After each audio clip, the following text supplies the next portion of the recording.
Hare Krishna and welcome back once again.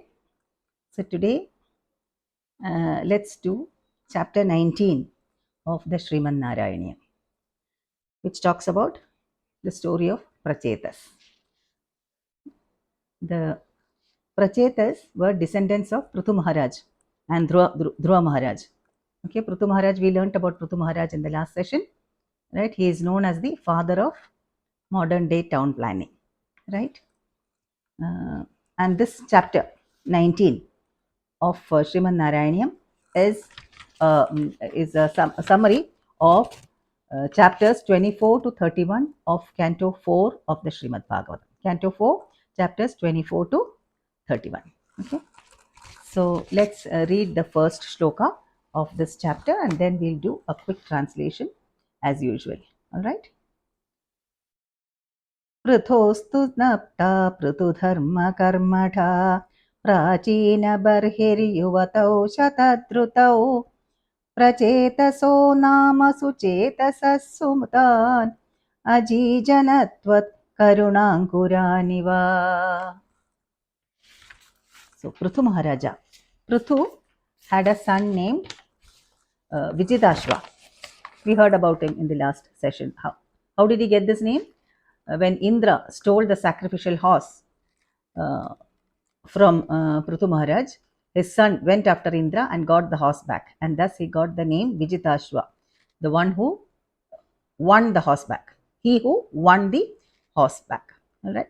And Vijitashvana had a son named Havirdhana, and he had a son named Barhishat. So Barhishat was the great grandson of Prithu Maharaja.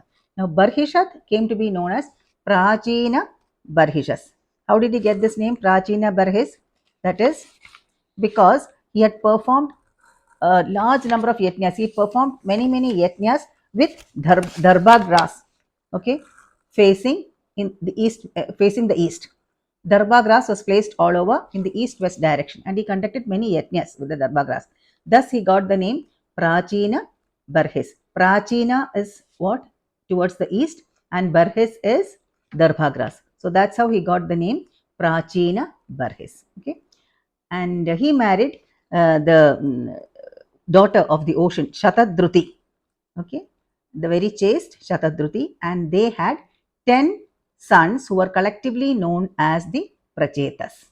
All right, and commanded by their father, the Prachetas traveled towards the west, towards the western sea, to do penance, because their father had asked them to multiply their race,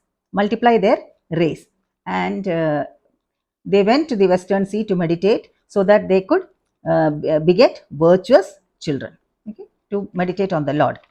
And there near the western sea, on the shores of that sea, was a beautiful lake, okay, the description of which is found in the Srimad Bhagavatam. Yeah, and in that lake there appeared Lord Shiva, who was very keen on meeting the devotees of Lord Vishnu. They were great devotees of Lord Vishnu, the Prachetas. Okay, and the foremost Vaishnava, the foremost devotee of Vishnu is Lord Shiva. Vaishnavanam Yatha Shambhu. He is the foremost Vaishnava. So he is very eager to meet Vishnu Bhaktas. So he came there to meet these devotees of Vishnu, and he taught them a hymn. Coming to know of the reason why they had come there, he taught them a hymn in praise of Lord Vishnu, and he asked them to meditate and sing this hymn. Now, the Prachetas spent 10,000 years in the water singing this hymn taught to them by Lord Shiva and meditating on Lord Vishnu. Okay, and it took them 10,000 years to attain bliss, unlike their ancestor Dhruva, who could see the Lord in just 5 months. Why? Because Dhruva had single pointed devotion, but the Prachetas were more interested in the means rather than the goal.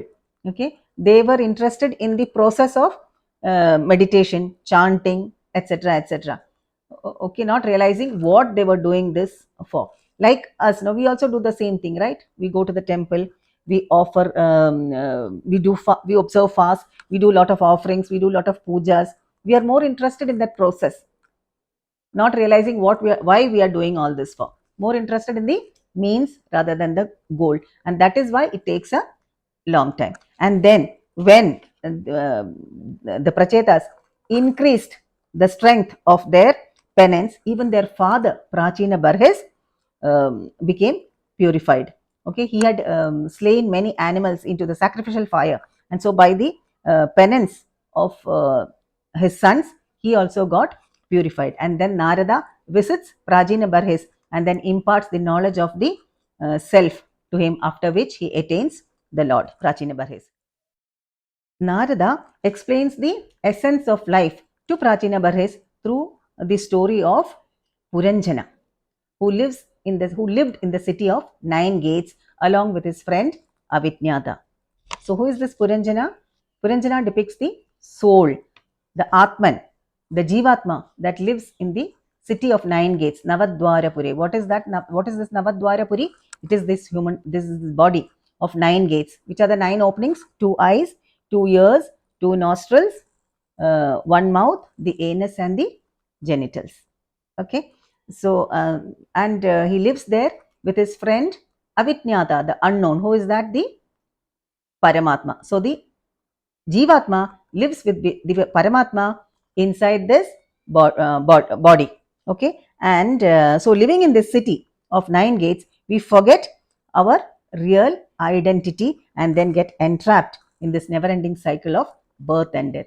But when by the grace of God one gets a guru, a spiritual master, then the spiritual master, the guru, takes him back to Godhead. Okay, so it is by the uh, grace of the Lord that we get a spiritual master, a guru, and it is by the grace of the guru that we get the Lord. All right. This story has been nicely depicted in it spans over over 5 chapters of the Srimad Bhagavatam, chapters 25 to 29. It's quite long, so we won't be able to share it now. Those of you who are interested can read it. Srimad Bhagavatam, Canto 4, chapters 25 to 29. And Srila Prabhupada has explained it very nicely in his purports. Okay, so those of you who are interested can take the book and read it. All right. Now, then what happened? Now, by the Lord's compassion, he appears before the Prachetas seated on his vehicle, the Garuda, holding his Sudarshana Chakra, the disc, Sudarshana Chakra, and he had 8 arms holding divine weapons, spreading luster all around.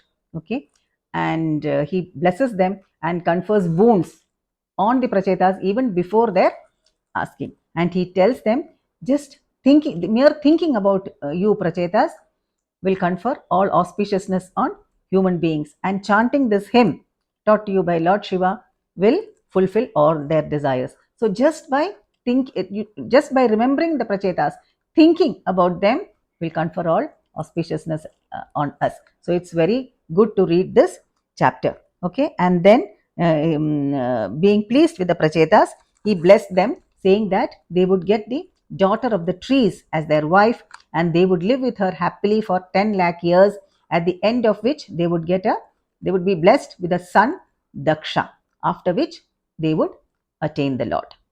Okay. Once it so happened that the trees, the forest, started growing in an uncontrollable manner, and the dense growth of the trees covered the whole surface of the earth, causing obstruction. Now the Prachetas got very angry and they started cutting down the trees and burnt them. At that time, Brahma appears before them and dissuades them from the act and tells them the importance of trees for life to subsist. Okay, and then the trees obligingly, they were very happy, and obligingly they give their daughter Marisha in marriage to Prachetas, to the Prachetas, and they live with her happily for the time specified by the Lord. The Lord had told them that he would get the daughter of the trees as his wife, as their wife, and they would live happily for 10 lakh years, right? So they lived for that specified time happily with her. Okay, and there's a story of the birth of this daughter of the trees named Marisha. Once, Kandu Maharshi was doing penance in the forest. when Indra, as usual, gets jealous and scared. He's always scared of his position, right? So he sends his one of his heavenly damsels, beautiful heavenly damsels from Locha, to distract Kandumuni. She goes there and she succeeds in her attempt. And then she begets a daughter in Kandu Maharshi. But soon after the daughter was born, both the parents abandon her and they go their way. Now, this little baby was brought up by the trees of the forest and they named her Marisha. Okay, so this is the story of Marisha. Now, Marisha is married to the Prachetas and they live happily for 10 lakh years as foretold by Lord Vishnu, at the end of which they get a son. She begets a son in the Prachetas, Daksha. Okay, and this is Daksha's second birth.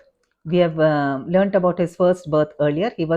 Daksha was the son of Brahma, okay, and he married Prasuti, right, the sister of Uttanapada. And now in his second life, he is born as the descendant of Uttanapada. Now, after begetting the son Daksha and performing several sacrificial rites and having received the highest knowledge from Narada, the Prachetas attained liberation. Okay? And the poet Sri Melpattur Narayana Bhattatripad winds up this chapter by saying, O Lord of Guruvayur, who are of such merciful nature, please grant protection to me. Okay? So that is about the story of Prachetas. We'll wind up here now. We'll stop and I'll see you soon with chapter 20, which talks about the lineage of Priyavrata. Who is Priyavrata? The brother of Uttanapada. We know that Swayambhuva Manu had two sons, Uttanapada and Priyavrata. We have learnt about Uttanapada's lineage now, and in the next chapter we'll learn about Priyavrata and his descendants. Alright. So I'll see you all soon with Dashakam 20. Until then, take care. Hare Krishna. Hare Krishna, Hare Krishna, Krishna Krishna, Hare Hare, Hare Rama, Rama Rama, Hare Hare.